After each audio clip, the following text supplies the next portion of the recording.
মুসলমান,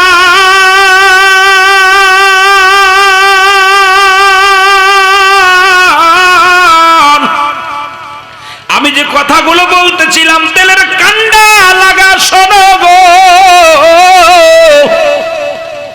তিন যুবক যখন অসহায় হয়ে গেলেন আল্লাহর দরবারে কান্দে, আল্লাহ এখান থেকে বাঁচার বড় পথ নাই, এখান থেকে বাইর হওয়ার কোন জায়গা নাই। আল্লাহ আজকে তুমি একমাত্র আমাদের সহায়, একমাত্র তুমি আমাদের মালিক, তুমি আমাদের একমাত্র ভরসা। এই গত বছরে যখন করোনা রোগ আসলো রে, দেখেছিলাম সব মানুষ মসজিদ গুলো আঁকড়ে ধরেছিল, চোখের পানি ছেড়ে কাঁদছিল।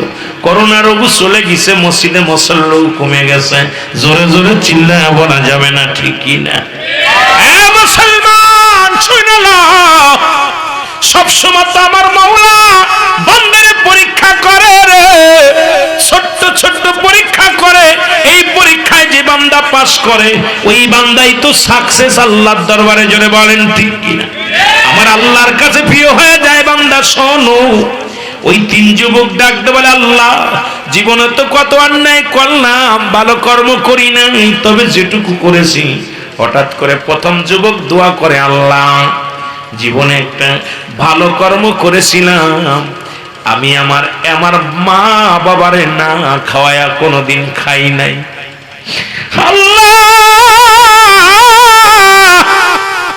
আমার একটা গাভী ছিল, গাভী থেকে দুধ দহন করতাম, আর এই গাভীর দুধ যতক্ষণ পর্যন্ত আমার বাবা মারে না খাওয়াইতাম, আমার সন্তানের দিতাম না, আমার বিবিরে খাইতে দিতাম না, আমার মেয়ের দিতাম না, আমি নিজে খাইতাম না।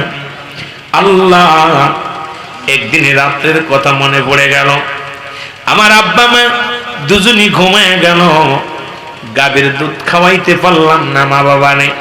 ফজরের আজান হয়ে গেল রে আল্লাহ, তখন দেখি আমার সন্তানেরা কান্দে ক্ষুধার যন্ত্রণায়। আমি আমার মা বাবারে না খাওয়াইয়া সন্তানের মুখে খাবার দিই নাই। সারা রাত বলে অপেক্ষা আছি, আমার আব্বা কখন খাবে, আমার মা কখন খাবে। আজকে একটা ভিডিও দেখলাম, জনম দুঃখিনী মা, গর্ভে ধারিণী মা, যাকে লাথি মেরে সন্তান তার ঘর থেকে বাইর করে দিছে। বারবার মা মাপ চায়, কিন্তু কোনো অজুহাত শোনে না, তাকে ধাক্কা দিয়ে ফেলে দিয়া মায়ের রক্ত ঝরায়, গা দিয়া রক্ত ঝরায়। অথচ রাসূল বলছে, ছেলেরা শোন, তোমাদের মা বাবা, ও মুসলমান, তোমাদের মা বাবা যখন বুড়া হয়ে যায়, যখন বুড়ি হয়ে যায়, খবরদার তোমরা তোমার মাকে বুড়ি বলো না, তোমার বাবাকে বুড়ো বলো না, কারণ তোমার মা বাবারে বুড়া বুড়ি বলবা না। যেমন তোমাদের ছোট্ট মানুষ গুড়ার গুড়ি, যেমন ছোট্ট মানুষ ভুল করে, তারা অনেক কিছু ভুলে যায়, তোমাদের মা বাবা যখন মুরব্বী হয়ে যাবে ওরা অনেক এইরকম ভুল করবে, তোমাদের মতো ভুল করবে। খবরদার টু শব্দ করো না তোমার আব্বা মার সঙ্গে, জোরে জোরে চিল্লায় বলা যাবে না মারহাবা। কান্দে চোখের পানি ছেড়ে কান্দার ডাকতে বলে, মালিক ওই দিনটাই রাতের কথা আমার মনে পড়ে যায় রে,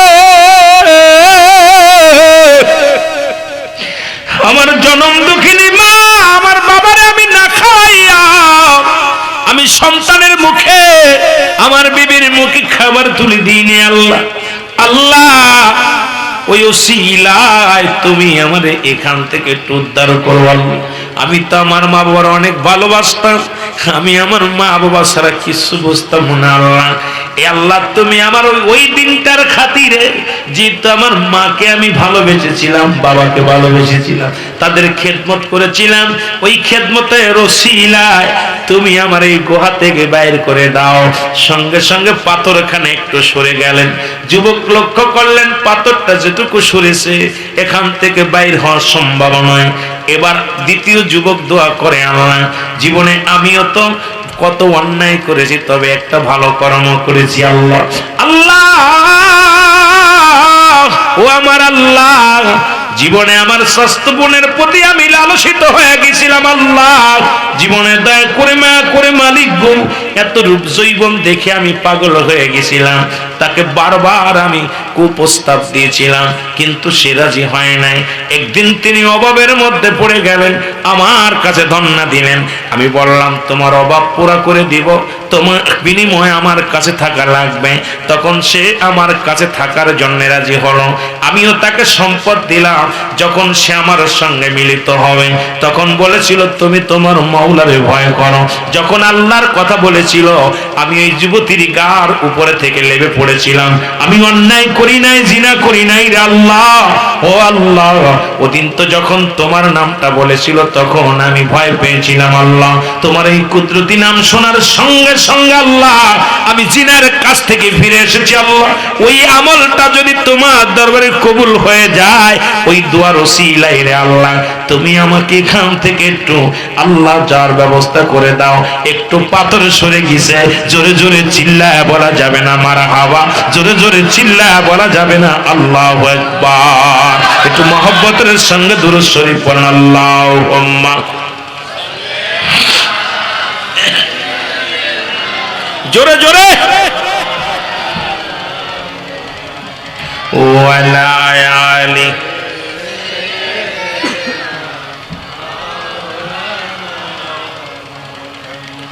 আল্লাহুম্মা সাল্লি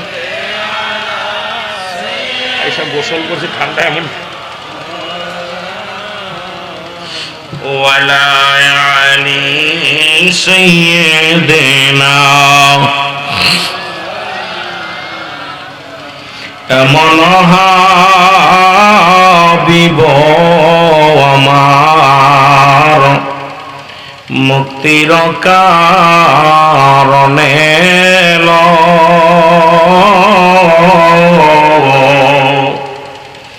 এমন হাবিব আমার মুক্তির কারণে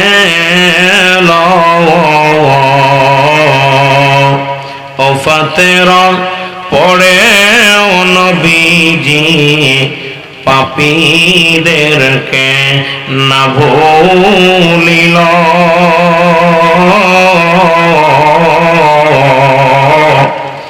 এমন হাবিব আমার মুক্তির কারণে আল্লাহুম্মা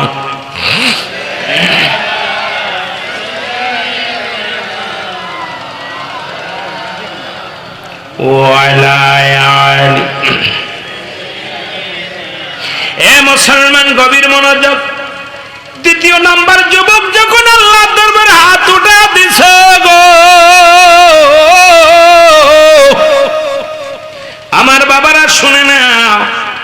আবার আমাদের দেশে ফতুয়া হলো হাত উঠায় দোয়া করা জায়েজ নয়, তবে বাতিলদের একটা কিতাবের নাম ফতোয়ায়ে দেওবান। এ মুসলমান প্রথম খণ্ডের মধ্যে 33 নম্বর পৃষ্ঠা মুফতি শফিক আহমেদের লেখা এই কিতাবটা, যেটা পড়ানো হয় কওমি মাদ্রাসায়, কওমি অঙ্গনে।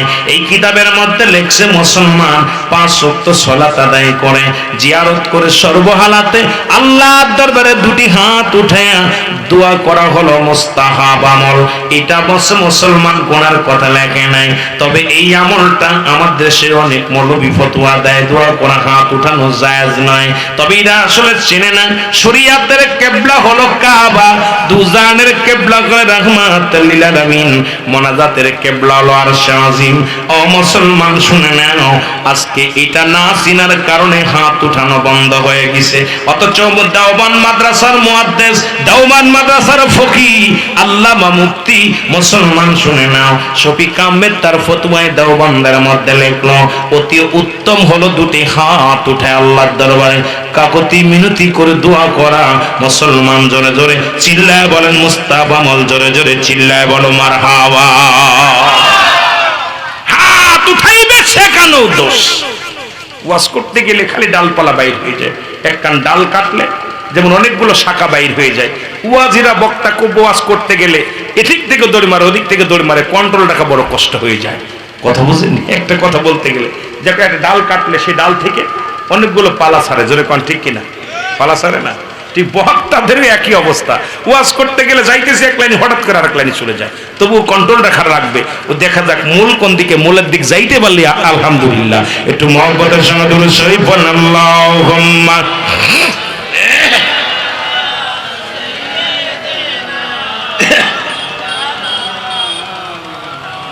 ওয়ালা আল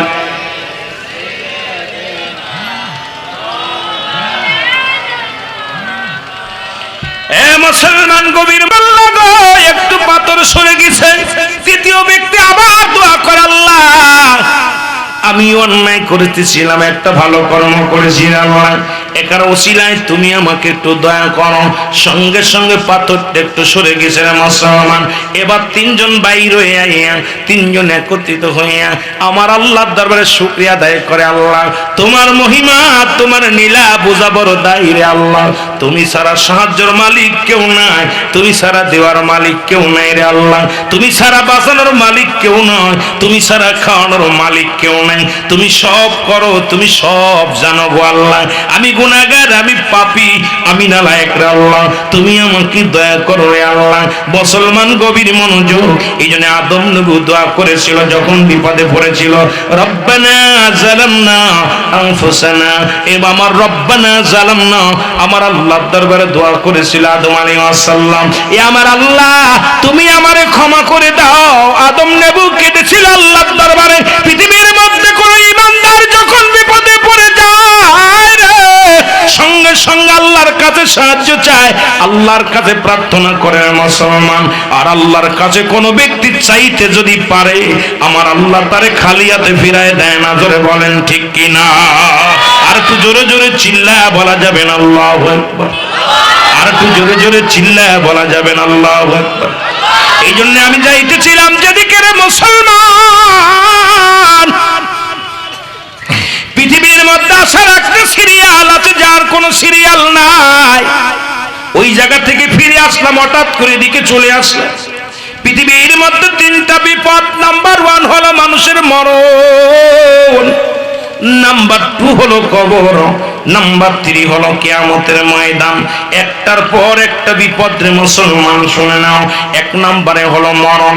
এই পৃথিবীর মধ্যে কত রাজা, কত বাদশা, ফিরাউন, নমরুদ, কারুন, যারা খোদাই দাবি করেছিল, কেউ পৃথিবীর মধ্যে নাই। কত এমপি, কত মন্ত্রী দুনিয়ার মধ্যে আগমন করলো, কত টাকাওয়ালা, কত বাড়িওয়ালা।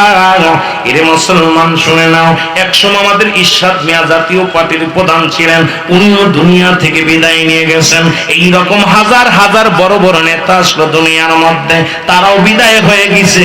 মুসলমান কোথায়? মুসলমান শুনে নাও, আমাদের যিনি বঙ্গবন্ধু বাজান মুসলমান মুজিবুর রহমান সাহেব, উনিও বিদায় নিয়ে, বঙ্গবন্ধু বিদায় নিয়ে গেছেন। মুসলমান জিয়াউর রহমান বিদায় হয়ে গেছে। এই রকম ফিরাউন, নমরুদ, কারুন, যত বড় বড় নেতা ছিল, তারাও পৃথিবীর মধ্য থেকে বিদায় হয়ে গেছে। পৃথিবীর 4 জন প্রতাপশালী বাদশা ছিল, তারাও বিদায় হয়ে গেছে। যাদের কদ্দ পৃথিবীর ক্ষমতা আল্লাহ তাদের দান করেছিল, মুসলমানদের মধ্যে 2 জন, একজনের নাম হলো বাদশা নমরুদ, আর একজনের নাম হলো বাদশা মুসলমান শুনে নাও, আর একজনের নাম হলো বুকতা নসর। এরা ছিল 2 জন হলো কাফেরদের মধ্যে, আল্লাহ তাদেরকে অধিক ধন সম্পদের মালিক বানায়া দিয়েছিল। এই বাদশা নমরুদ শেষে খোদাই দাবি করেছিল, এই আল্লাহর সঙ্গে যুদ্ধ ঘোষণা করেছিল। আর মুসলমানদের মধ্যে 2 জনকে আল্লাহ ক্ষমতা দিয়েছিল, একজনের নাম হলো নবী সুলাইমান আলাইহিস সালাম। আল্লাহ তাকে এই অর্ধ পৃথিবীর তার শাসন করার দায়িত্ব তারে দান করেছিল।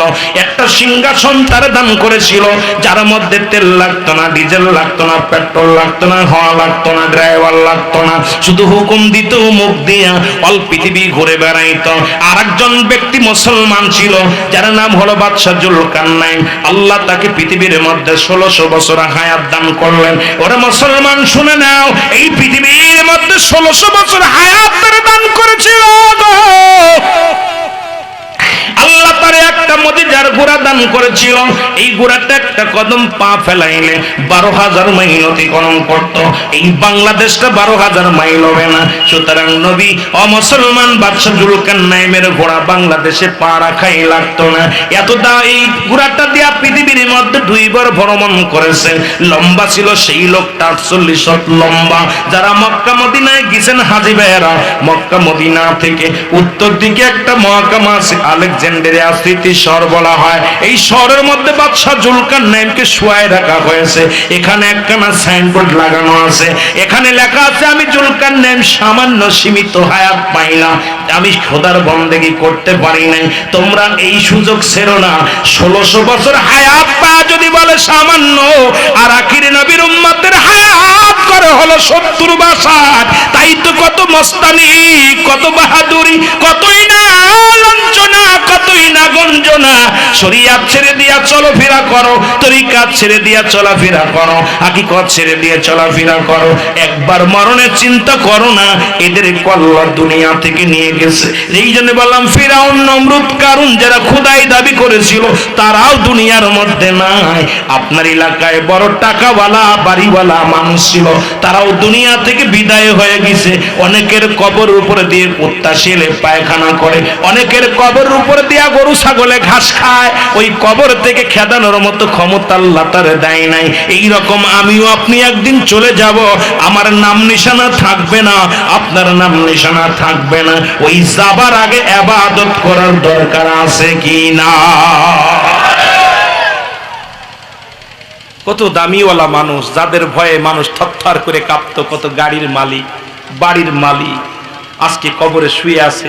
অনেকের কবরের